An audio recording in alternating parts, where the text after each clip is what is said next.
Hello there guys, welcome back to my channel. This is Sir Tito PJ. Kamusta mga pamangkin? I am once again vlogging inside the train. I am going today to my dad. Bakit ako nag-i-English? Hindi ko rin alam. And right now, may dala akong mga nag-grocery ako for him. Dahil ang dami niyang gusto. Yung tatay ko, actually, marami siyang gusto.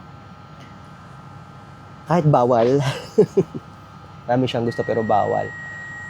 Pero from time to time, binibigyan pa rin namin kahit bawal. So guys, samahan niyo ako sa aking whole day weekend. This is a Saturday, actually. So, sumama kayo sa aking Saturday.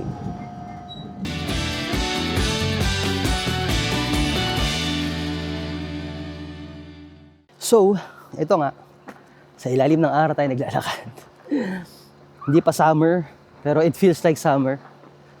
May hangin ng konti, lalo na kapag wala ka sa ilalim ng araw, pero pag sa ilalim ka ng araw, sobrang init. Sobra, as in, parang Pilipinas init siya. Patapos na yung bahay namin, no, nakakatuwa. Kasi nire-renovate yung buong building. Ayan siya, oh. Malapit na siyang matapos.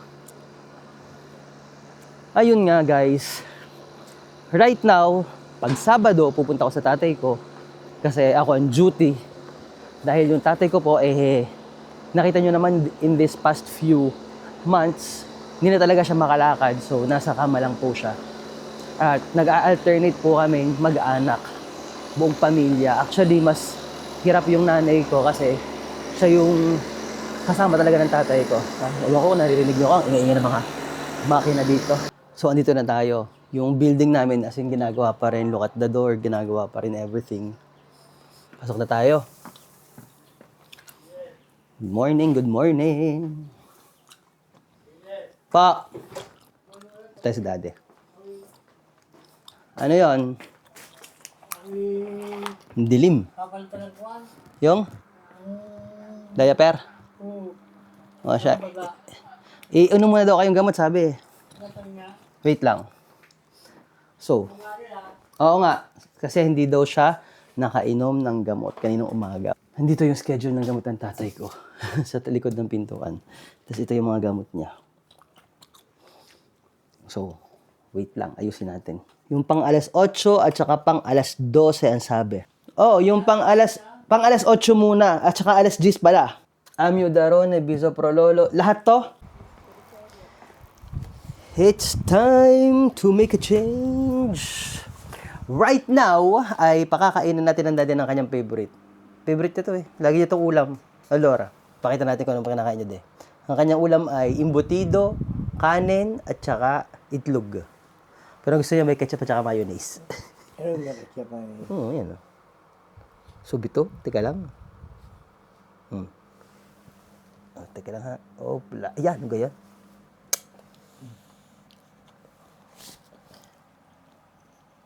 Papalitan natin yung damit mamaya.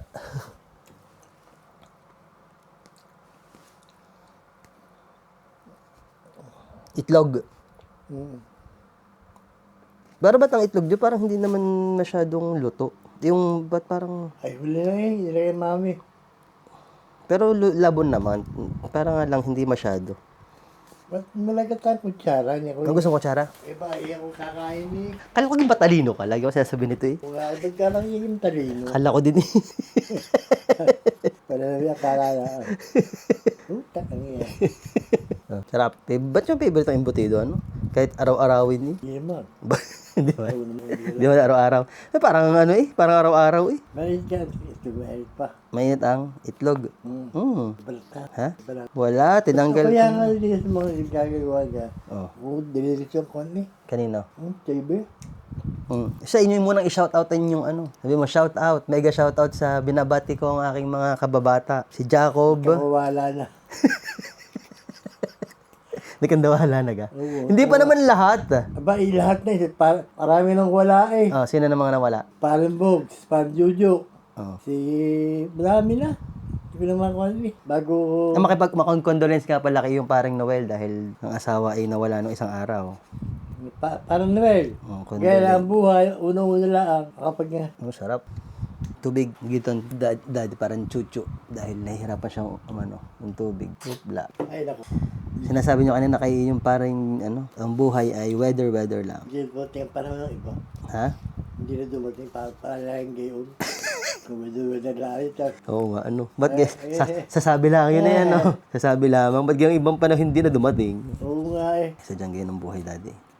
Kita mo nga kayo, hindi nyo din ina-expect ganyan ang mangyayari sa inyo. Okay, kanya-kanya yung yan. Kanya-kanyang buhay. Hindi natin alam ang ating mangyayari sa... Pero yung sinasabi ko sa inyo, yan talaga yung ng buhay, di ba? Yan ang pinaka... Ano ba yun? Misteryo ng buhay. Akala mo, sobrang lakas mo pag bata ka. Parang kayang-kaya mo lahat. Sadya. Yun ang binibigay na ilusyon yun eh. Tapos yung pala, hanggang tot the ani lang pala yun. Total of years lang pala yun. Tapos, magdi-decline ka talaga. Talagang totoo yung lahat ng pataas, bababa talaga. Kahit sino pang, sinasabi nila, kahit sino pang tao. Kasi na Marcos na.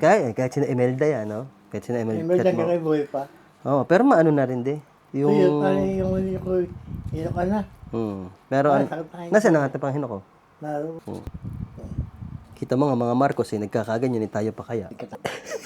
Kaya, wag masyadong maarte, tayo na hindi naman tayo Kuwangko, hindi naman tayo Aquino. Tama laan tayo, yung simpleng buhay lang, di ba? Taga-playa lang, wag masyadong shoutout, mega shoutout mga taga-playa. Na-shoutout kay mga taga-amin. Gusto na rin umuwi. Kaso paano uuwi, gano'n yung lagay. Tayo uuwi pag hindi sa bahay daw yung may sakit do. Loko. Bago ako kuha pa ng katulong. Ilang katulong na? Isa. Mamiya. Dapat ang katulong ay sandamakmak Kung kailangan sa naman, marami tingin na harin, yung malayo. Taga saan ka po yun? Tira si Martires. Saan tira si Martires? Abiti. Yung gayon ang magagamot, hindi? Yung asawa? Yung gagamot yung asawa? Hindi yun, iba yun. Iba yun. Pero Noel din yun. Sino? Yung may manggagamot na asawa na pumunta sa atin. Ay, parang dito yun. Dito yun. Patay na yata yun ni Dito gayon. Inandan. Patay na yon. Pero parang mas bata pa ata sa inyo yun. Sino mas bata sa inyo nun? Kaya? Noon parang lito nyo. May kasing edad kayo. Batangas yan? Hindi. Rosario. Hindi, ibig sabihin saan kayo naging magkabarkada? Batangasay? Hindi, sa Kuala. Sa Maynila. PMI. PMI. Mega shoutout naman. At ang tatay ko yung galing PMI. Dapat nga kayo interviewin ko sa Tito Talks ko Kaya madaming kwento Ha? Yung mayroon akong segment sa Tito Talks interview. Dapat kayo interviewin ko. Ako, Tito Talks. Ang pangalan ng aking programa sa TV. Tito Talk. Tungkol sa mga, iba't iba. Kayong madami dapat kwento. Dapat kayong kinakausap. Kinausap ko si Tita Esther. Kung yung tulad ng mga pioneer dito. Sabi niya, kauna-unahan daw Pilipino dito sa Milano. 1973. Isipin mo yun. Siya. Siya ay 1980, 80 ba yun? 80 ba yun siya o 79? Basta parang ganun. Pero narinig daw niya, meron daw dito na 1973. Ang kauna-unahang Pilipino daw dito ay 1973. Gaano katagal yung 1973, Daddy? Ba? Tagal yun, ha? Ako'y kondon. Graduate ng high school. Ay, ikaw ay 1989 o 1990 dito. 1989 o 1990 ka dumating dito? 1990. Ikaw eh, isang ka lang. 8. Ngayon, 43. 43 na ako. Hindi kayo ilan taon kayo na umalis ng Pilipinas? 30. Nalagyan pa natin ng ketchup at mayonnaise. Diyan muna kayo. Papainumin muna kita ng gamot ng pang alas 12. Ilan ang gamot mo, El Giorno? Sabihin mo kung ilan ang gamot mo sa buong araw. Ito. Kaunti na lang. Tatlo ito. Sa tanghali. Sa tanghali. Sa hapon, isa. Sa Alas 2. Isa. walo. Tapos sa gabi, Hindi na. Yung, ano yun? ang dami niyang gamot. Maintenance to, di ba? Na-maintain ka naman. Okay. Dahil nakakain ng tatay ko, ang sunod naman daw niya gusto niya. Ano ang sunod gusto mo? McDonald's. Nagkampit ako po. Hindi kayong, Diyos ko po. nagkino sa kung ano, sa, ngayon? McDo. Ay, wala namang Burger King Wala. Chuchusi ka pa kayo. Mamaya na natin palitan to. Kakain pa ng pagkakain mo sa ako papalitan. Ngayon, punta muna tayo sa Scalo at doon tayo bibili ng hamburger. At saka ako'y kakain din. Hindi pa rin ako nakakain.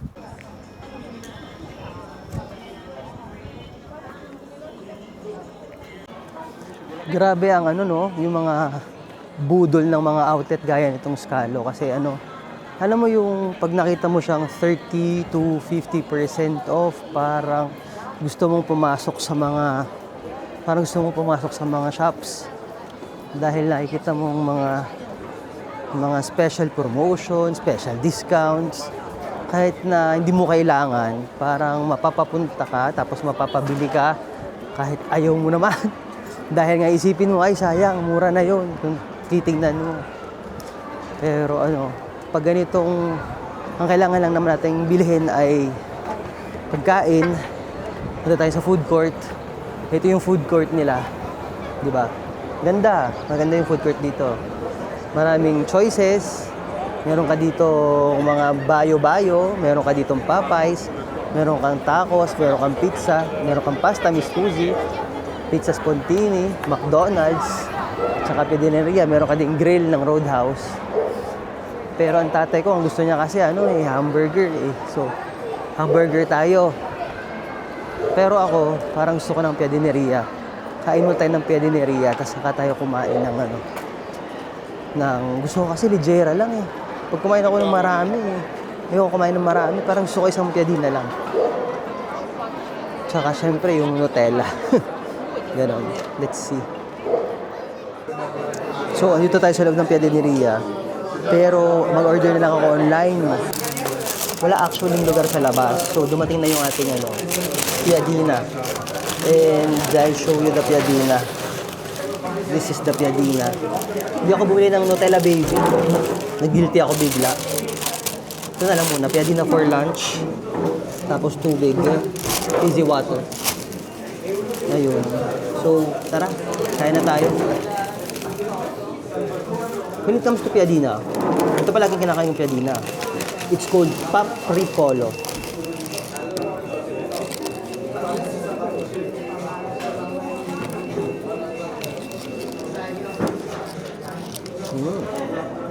It has paprika in it. So talagang sarap yung lasa. Pag kumain kasi ako ng mabigat, hindi ko bet. Ito pwede ito sa akin.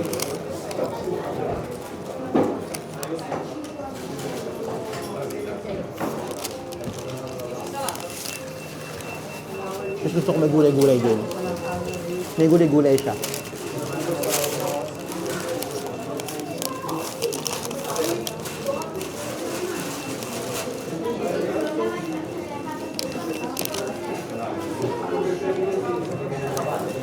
Ang galing pag order ka online.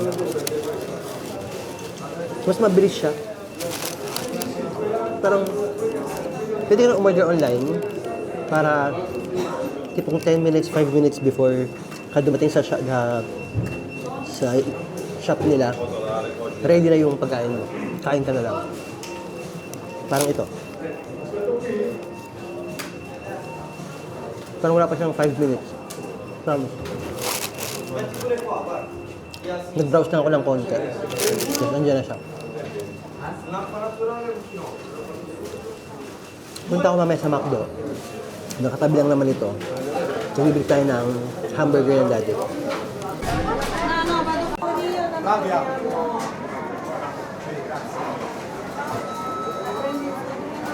In a very, very fast pacing environment like McDonald's, ang bilis. Kita nyo sobrang daming tao, pero kapag nag-online kayo, mas mabilis yung mga transactions kung you pay online, tapos mag-take out lang naman ng konti, so makakakain na ang daddy ng Big Mac. So guys, that's it. Napakain ko na ang daddy ng hamburger. Hindi ko na lang na-vlog ng bongga kasi syempre medyo mahaba-haba din naman yung vlog natin, kaya hindi ko na-vlog. Tapos nakastay ako doon ng ilang oras, pero hindi ko rin vlog dahil wala na. Nakatulog na rin ako pala. Nakatulog na rin ako ng bongga. So, o'clock is already. It's 5 na. So, nandyan tayo kaninang umaga.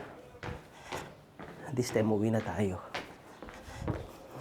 Mainit pa rin Pero hindi na tulad nung kanina na sobrang init. Ngayon, medyo okay naman kasi may hangin na ng konti. Hindi na masyadong sobrang init. So guys, mga pamangkin, maraming salamat for joining me sa aking araw. At sama kayo sa next nating mga vlogs na gaya nito. I don't know if you're enjoying this kind of content. I just hope so. Kaya, that's it. Thank you. See you on my next vlog, guys. Ciao.